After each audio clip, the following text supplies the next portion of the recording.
Hello बच्चों, स्वागत है आप लोगों का हमारे नए चैनल प्रिपरेशन मंत्रा पे।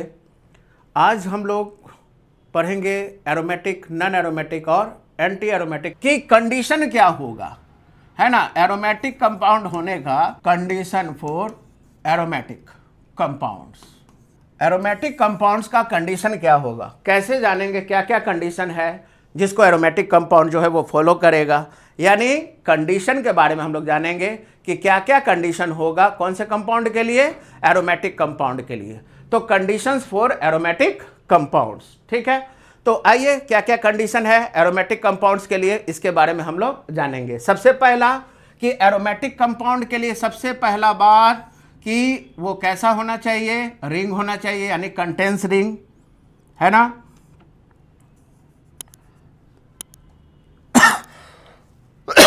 यानी उसके पास रिंग होना चाहिए। दूसरा सबसे इंपॉर्टेंट बात कि एरोमेटिक कब होगा, जब वो कोप्लेनर हो। कोप्लेनर का मतलब कि आपका हाइब्रिडाइजेशन जो है वो sp2 चलेगा, sp चलेगा और sp3 में टेट्राहेड्रल नहीं चलेगा, ठीक है। तो कोप्लेनर होना चाहिए, है ना। नेक्स्ट में अगर हम लोग बात करें तो रिंग होना चाहिए, कोप्लेनर होना चाहिए। और थर्ड पॉइंट में फिर क्या देखेंगे, जब ये दोनों पास हो जाएगा कि हाँ भाई रिंग है, कोप्लेनर है, तो उसके पास होना चाहिए कंटेंस डीलोकलाइज्ड पाई इलेक्ट्रॉन्स। उसके पास डीलोकलाइज्ड पाई इलेक्ट्रॉन्स होना चाहिए। डीलोकलाइज्ड पाई इलेक्ट्रॉन्स का मतलब क्या होता है, डीलोकलाइज्ड पाई इलेक्ट्रॉन का मतलब कि पाई इलेक्ट्रॉन कंजुगेशन में होना चाहिए, ठीक है बच्चों। तो कंजुगेशन में होना चाहिए का मतलब क्या हुआ कि कंजुगेशन का मतलब जैसे मान लो कार्बन है, डबल बॉन्ड, हम बताए थे ना कि पाई पाई के कंजुगेशन में हो, तो यहाँ पे पाई इलेक्ट्रॉन जो है वो डीलोकलाइज होगा। या फिर आप लोग का पाई इलेक्ट्रॉन जो है वो प्लस चार्ज के कंजुगेशन में हो, या पाई इलेक्ट्रॉन जो है वो माइनस चार्ज के कंजुगेशन में हो, या फिर पाई इलेक्ट्रॉन जो है वो लोन पेयर के कंजुगेशन में हो। यानी कहने का मतलब कि कोई भी पाई इलेक्ट्रॉन्स डीलोकलाइज तभी होता है ना। यानी रेजोनेंस वाला जो कंडीशन है, यानी रेजोनेंस होना चाहिए। रेजोनेंस कब होगा, जब पाई इलेक्ट्रॉन्स लोकलाइज नहीं बल्कि डीलोकलाइज होगा। और डीलोकलाइज पाई इलेक्ट्रॉन्स का मतलब क्या होगा कि पाई पाई के कंजुगेशन में हो, पाई प्लस चार्ज के कंजुगेशन में हो, पाई माइनस चार्ज के कंजुगेशन में हो, और पाई लोन पेयर इलेक्ट्रॉन के कंजुगेशन में हो। मतलब कि एक के डीलोकलाइज होने के कारण दूसरा पाई इलेक्ट्रॉन डीलोकलाइज हो जाए, या प्लस जो है वो क्या करे, वो इस कार्बन से मांगे तो ये कार्बन क्या देगा, ये अपना पाई इलेक्ट्रॉन देगा, क्योंकि इसके पास नॉन बॉन्डिंग नहीं सिर्फ बॉन्डिंग इलेक्ट्रॉन है, तो ये पाई इलेक्ट्रॉन्स डीलोकलाइज होगा। नेगेटिव चार्ज इसके डीलोकलाइज होने के कारण ये अंदर आएगा तो ये फिर बाहर की तरफ शिफ्ट हो जाएगा, या लोन पेयर अंदर आएगा तो ये बाहर की तरफ शिफ्ट हो जाएगा। तो ऐसे केस में ये चारों कंडीशन में पाई इलेक्ट्रॉन्स जो होते हैं, है ना, वो लोकलाइज नहीं बल्कि डीलोकलाइज होते हैं बच्चों, ठीक है। समझ में आ रहा है। तो एरोमेटिक कंपाउंड होने का क्या क्या कंडीशन, सबसे पहले क्या देखेंगे कि वो रिंग है कि नहीं उसमें। दूसरा फिर क्या देखेंगे, अगर रिंग है तो फिर हाइब्रिडाइजेशन चेक कर लेना सब कार्बन का, देख लेना कि किसी कार्बन पे sp3 टेट्राहेड्रल स्ट्रक्चर तो नहीं बन रहा। अगर बन रहा है तो वैसे केस में वो कोप्लेनर हो जाएगा, और कोप्लेनर हो जाएगा तो वो एरोमेटिक नहीं होगा, ठीक है, वो नॉन एरोमेटिक हो जाएगा। उसके बाद फिर अगर दो कंडीशन पास तो फिर देख लेना कि डीलोकलाइज पाई इलेक्ट्रॉन्स है कि नहीं। अगर पाई इलेक्ट्रॉन डीलोकलाइज है, यानी डीलोकलाइज कैसे पकड़ोगे, पाई पाई के कंजुगेशन में हो, यानी डबल सिंगल डबल यानी अल्टरनेट डबल बॉन्ड हो, या पाई प्लस चार्ज के कंजुगेशन में हो, या पाई आप लोग का माइनस चार्ज के कंजुगेशन में हो, या पाई लोन पेयर के कंजुगेशन में हो, ठीक है। और इसके अलावा जो फोर्थ कंडीशन है कि वो फॉलो करना चाहिए, फॉलोज, है ना, कौन सा रूल को फॉलो करें, हक्कल्स रूल को, ठीक है। और हक्कल्स रूल क्या कहता है कि एरोमेटिक होने के लिए, है ना, यानी यहां पे आप लोग का जो नंबर ऑफ डीलोकलाइज इलेक्ट्रॉन्स है वो फॉलो करेगा, यानी 4n+2 जो है ना, ये बराबर होना चाहिए किसके, number of delocalised pi electrons, ठीक है। तो यानी 4n+2 is equal to number of delocalise pi electron, है ना। 4n+2 is equal to number of delocalise pi electron. और जब number of delocalise pi electrons होगा तो ऐसे केस में, ठीक है, देख रहे हो 4n+2 4n+2 is equal to number of delocalise pi electron, यानी जितना डीलोकलाइज पाई इलेक्ट्रॉन होगा यहां पे रख देना है और 4n+2 से n का वैल्यू निकाल लेना है। और n का वैल्यू जो है वो क्या क्या आना चाहिए, या तो 0 आना चाहिए, या 1 आना चाहिए, या 2 आना चाहिए, या 3 आना चाहिए, या 4 आना चाहिए। ठीक है, यानी 0 1 2 3 4 5 6 कुछ भी होना चाहिए। ठीक है, तो कहने का मेरा मतलब क्या है कि ये 4 कंडीशन है, इस 4 कंडीशन के तहत हम ये मानेंगे कि वो कंपाउंड एरोमेटिक है या नहीं है। तो पहला कंडीशन रिंग होना चाहिए, कोप्लेनर होना चाहिए, है ना, डीलोकलाइज पाई इलेक्ट्रॉन्स होना चाहिए, हक्कल्स रूल को फॉलो करना चाहिए। हक्कल्स रूल को कैसे फॉलो करोगे, तो ऐसे समझ लेना, तुम लोग शॉर्ट में कैसे, बार बार तो ये फॉर्मूला यूज नहीं करोगे, तुम लोग क्या करना कि जितने भी डीलोकलाइज पाई इलेक्ट्रॉन्स होंगे उसको 4 से डिवाइड कर देना। 4 से डिवाइड करने पे रिमाइंडर 2 होना चाहिए। ठीक है, अगर 2 रिमाइंडर आता है तो समझ लेना कि वो एरोमेटिक है आप लोग का। अगर 4 से पूरी तरह से कट जाता है डिवाइड देने पे तो समझ लेना कि वो एंटी एरोमेटिक हो जाएगा। और अगर मान लो कि नन कोप्लेनर हो गया तो वो वहीं से छट जाएगा कि वो एरोमेटिक नहीं, नन एरोमेटिक है।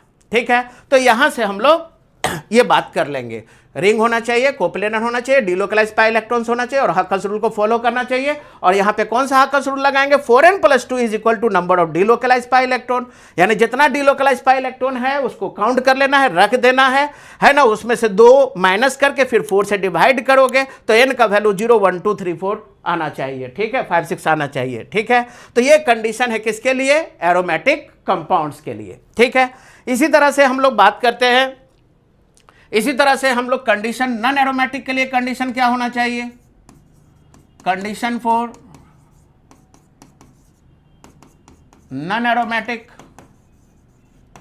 नन एरोमेटिक के लिए कंडीशन क्या होना चाहिए। तो नन एरोमेटिक के लिए बस सिंपल कंडीशन है। नन एरोमेटिक वर्ड कब यूज करोगे, पहला तो रिंग तो होना चाहिए, है ना, रिंग तो होना चाहिए और आगे कुछ बस ये देख लेना है कि रिंग के साथ साथ वो कोप्लेनर है कि नन कोप्लेनर। नन कोप्लेनर का मतलब क्या हुआ कि हाइब्रिडाइजेशन जो होगा वो sp3 होना चाहिए और स्ट्रक्चर जो होना चाहिए, है ना, वो कैसा होना चाहिए, टेट्राहेड्रल। बस इतना ही से पता चल जाएगा, एक भी अगर sp3 हाइब्रिडाइज आ गया टेट्राहेड्रल वाला स्ट्रक्चर वाला तो वो नन कोप्लेनर हो जाएगा, और नन कोप्लेनर हो जाएगा तो वो नन एरोमेटिक हो जाएगा।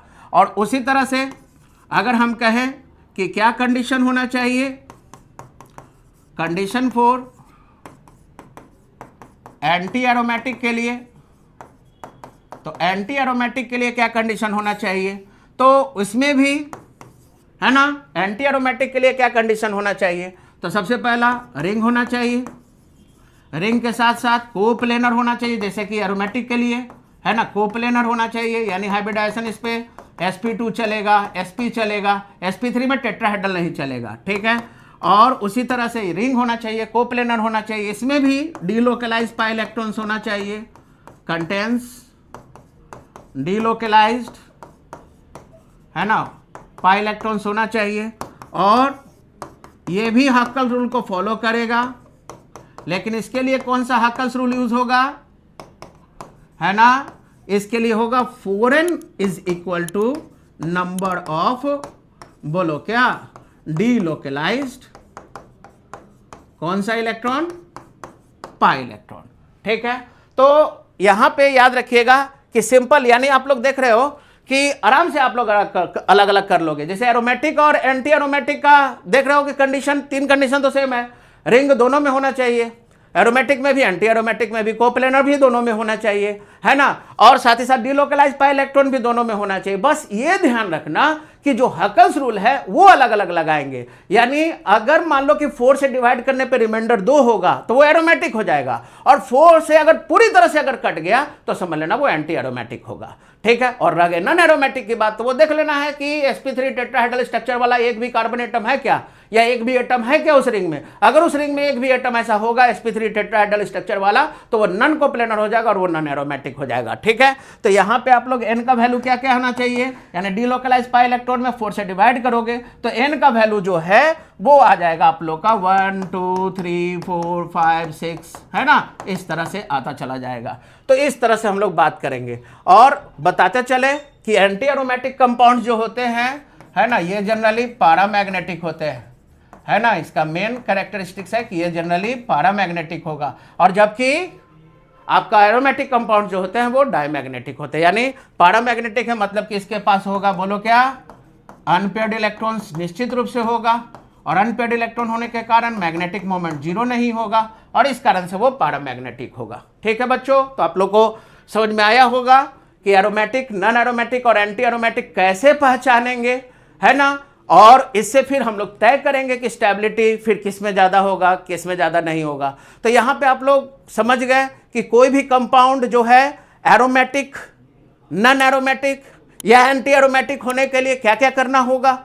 सबसे पहले यह देख लेना होगा कि ये जो बात कर रहे हैं एरोमेटिसिटी की, है ना, यानी एरोमेटिसिटी की बात इसलिए कर रहे हैं क्योंकि अगर रिंग में अगर रेजोनेंस होता है तो वहां पे उस कंपाउंड को हम लोग कहते हैं कि एरोमेटिक हो गया, और वो एक्स्ट्रा स्टेबिलिटी प्रोड्यूस करता है, उसको प्रोवाइड करता है। तो ऐसे केस में याद रखना कि एरोमेटिक होने के लिए क्या होना चाहिए, रिंग होना चाहिए, फिर कोप्लेनर होना चाहिए, फिर उसके पास डीलोकलाइज पाई इलेक्ट्रॉन्स जरूर होना चाहिए, और जितना डीलोकलाइज पाई इलेक्ट्रॉन्स है वहां पे हक्कस रूल लगा देना, 4n+2 is equal to number of delocalise pi electron, और वहां से फिर n का वैल्यू निकाल लेना है। n का वैल्यू 0 भी हो सकता है, 1 2 3 4 कुछ भी, 5 6 कुछ भी हो सकता है, तो वहां से हम लोग पता कर लेंगे। ठीक है, और एंटी एरोमेटिक की जहां तक बात है तो वो भी आप लोग का रिंग होना चाहिए, कोप्लेनर होना चाहिए, डीलोकलाइज पाई इलेक्ट्रॉन्स होना चाहिए, और वहां पे जो हक्कस रूल लगाएंगे वो है 4n is equal to number of delocalise pi electron. मतलब देखना कि तीनों कंडीशन अगर पास हो गया, यानी रिंग है दोनों में,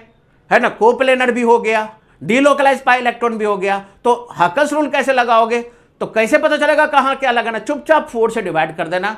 4 से डिवाइड करने पे अगर मान लो कि रिमाइंडर 2 आ रहा है तो समझना एरोमेटिक, और 4 से अगर पूरी तरह से अगर डिविजिबल है, पूरी तरह से डिवाइड हो जाता है, तो समझ लेना वो एंटी एरोमेटिक है। ठीक है, और नॉन एरोमेटिक कैसे पहचानेंगे, नॉन एरोमेटिक पहचानने का बस एक ही तरीका है कि क्या कोई उस मॉलिक्यूल में, उस रिंग में कोई ऐसा कोई एटम है जो sp3 टेट्राहेड्रल स्ट्रक्चर है। अगर ऐसा आ गया तो रिंग देख लेना है, और उसके बाद जैसे ही देख लेंगे कि नॉन कोप्लेनर, तो आगे कोई हक्कल रूल वगैरह उसके लिए लगाने की जरूरत नहीं है, वो सीधे हो जाएगा आप लोग का नॉन एरोमेटिक।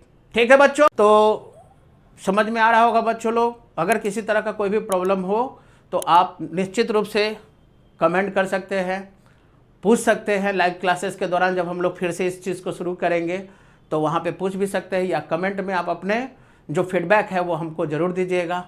तो इसी तरह के वीडियो को देखने के लिए चैनल को लाइक कीजिए, शेयर कीजिए, सब्सक्राइब कीजिए। Thank you.